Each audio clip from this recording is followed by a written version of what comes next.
The Beatles, Knoxville, and Robert McNamara are all on this day. Welcome back to On This Day. Today's date is November 29th, 2022. It is the 333rd day of the year. There are 32 days left in 2022. It is the 48th Tuesday in the 48th week and the 69th day of fall. You got 22 days left until winter. So what's that, like the 20th of December? Today is Electronic Greeting Day. Observed annually on November 29th, Electronic Greeting Day encourages us to send an electronic greeting. At the same time, the day reminds us how much things have changed. They really have. One thing I will say is nobody needs a realtor to mass email everyone Happy Thanksgiving or mass text everyone. I don't know why they do that. If you've got to give a season greeting, if you've included maybe more than 2 or 3 people, it kind of kills the vibe. Anyway, the convenience and speed of sending an electronic greeting allows more people than ever to participate in this thoughtful process. I don't think it's very thoughtful. We all enjoy it when someone remembers our birthdays. Okay, I could see that. Anniversaries and other important life things. While greeting cards continue to be used, electronic greetings are far more cost-effective and mean equally as much. No, I don't think so. But today's their day.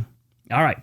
Let's see what else November 29th has given us. 1776, during the American Revolutionary War, the Battle of Fort Cumberland, Nova Scotia, comes to an end with the arrival of British reinforcements. 1863, Union forces under Ambrose Burnside successfully defend Knoxville, Tennessee from Confederate forces under James Longstreet in the Battle of Fort Sanders of the American Civil War.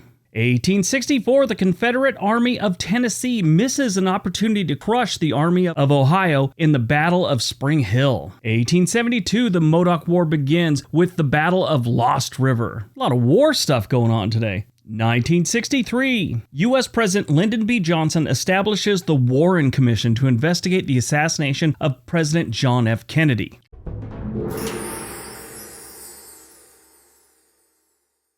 Now, obviously, this was just a horrific and amazing time in this country's history. The Warren Commission was named after Supreme Court Chief Justice Earl Warren. It included a few other people like John Sherman Cooper, who was a senator from Kentucky, Gerald Ford, who at the time was a senator from Michigan, and Allen Dulles, the former director of the CIA. Now, the Warren Commission basically questioned everyone they could, including the First Lady, Jacqueline Kennedy. And she had to sit there and explain what she went through and what happened during the shooting of her husband, which I'm sure was just horrible for her. But she did it. Over the years, there's been a lot of conspiracies about the Warren Commission. I mean, from the typical, it was a whole setup and the Warren Commission was in on it too. These senators and congressmen that were involved really weren't experienced investigators, so it was kind of a watered down commission. But in the end, their conclusions were the shot which killed President Kennedy and wounded Governor Connally were fired from the 6th floor window at the southeast corner of the Texas School Book Depository. The second thing, that President Kennedy was struck by a bullet that entered the back of the neck and went out through the front of the neck. This was not a lethal wound, but the second bullet that struck him in the back of the head was. The bullet that struck Governor Connally entered the right side of his back and traveled downward to the right side of his chest and exited below the nipple. The bullet then passed through his wrist and entered his left thigh, where it caused a superficial wound. Number 4 was there's no credible evidence that the shots were fired from the triple underpass ahead of the motorcade or from any other location. The investigation found evidence that there were only 3 shots fired. The 6th thing was that the shot that went through President Kennedy's neck was the one that hit the governor. The 7th thing was the shots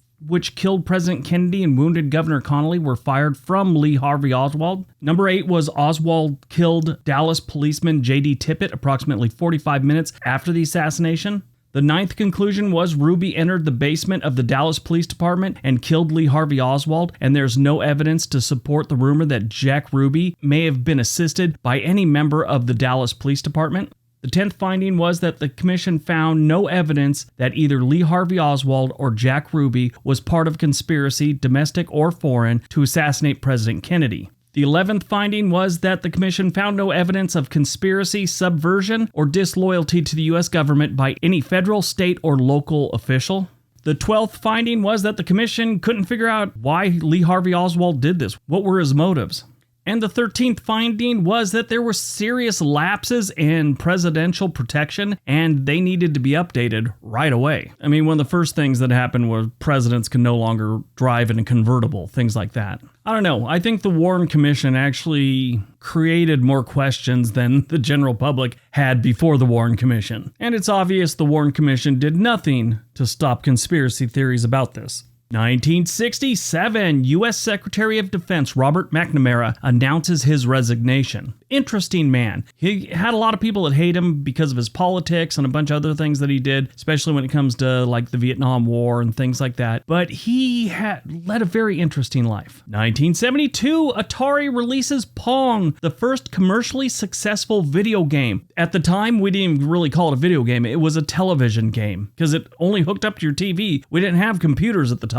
We had Pong. We had the console and everything. Now, for anyone under the age of 30 watching this right now, this actually came out and it had one game. And by today's standards, it's a game that could be played, I don't know, on the first iPhone. Easily. It really wasn't that complicated. Here it is. Keep in mind, we played this for hours, and it's the only game that came with the console. Released on November 29th, 1963, I Want to Hold Your Hand. Yes, we're doing a song today. This is the famous Beatles song, which pretty much launched them. I mean, they had other songs that came out prior to this, but this was like one of their first major hits. It was written by John Lennon and Paul McCartney, who wrote most of the songs. This was the first American #1 hit for the Beatles. It won the Grammy Hall of Fame Award. Such a great song. What did the Beatles do that wasn't just like great? I've said this before on this channel, but if you haven't seen the movie Yesterday, you got to see that, especially if you're a Beatles fan. If you're a Beatles fan, you probably already know about it. Born on November 29th, 1976, Chadwick Boseman, film actor known for his portrayal of R&B singer James Brown in the 2014 film Get On Up, and baseball player Jackie Robinson in the movie 42. He also portrayed the superhero Black Panther in Marvel Cinematic Universe, most notably in the 2018 film Black Panther. He was also in like Captain America and the Winter Soldier as the Black Panther. In 2019, he starred in 21 Bridges. Sadly, he died not long after that. He died on August 28, 2020. I watched the new Black Panther that just came out, obviously without him, and I was on Twitter a couple days later, and some young lady was going off about how Chadwick Boseman probably asked for more money, and so they didn't even put him in the movie. And I promise you, she was humiliated by the things people said to her on her tweet. Sadly, he died of colon cancer.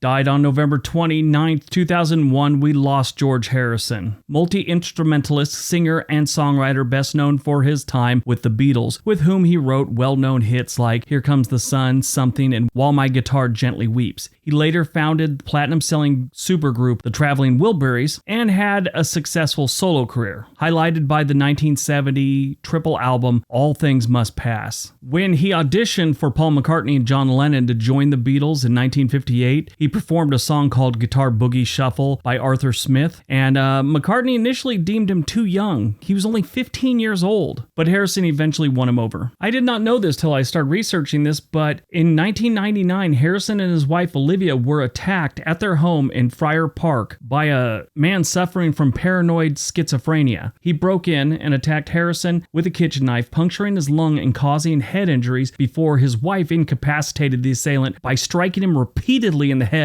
with a fireplace poker and a lamp. George Harrison was hospitalized with more than 40 stab wounds. He actually had to have part of his lung removed. He released a statement soon after regarding the assailant. He wasn't a burglar, and he certainly wasn't auditioning for the Traveling Wilburys. Eventually, George Harrison was diagnosed with lung cancer that spread to his brain. And on November 29, 2001, Harrison died at a property belonging to Paul McCartney on Heather Road in Beverly Hills, Los Angeles. He was 58 years old. He had a final message that was relayed in a statement by his wife Olivia after his death. He said, "Everything else can wait, but the search for God cannot wait, and love one another."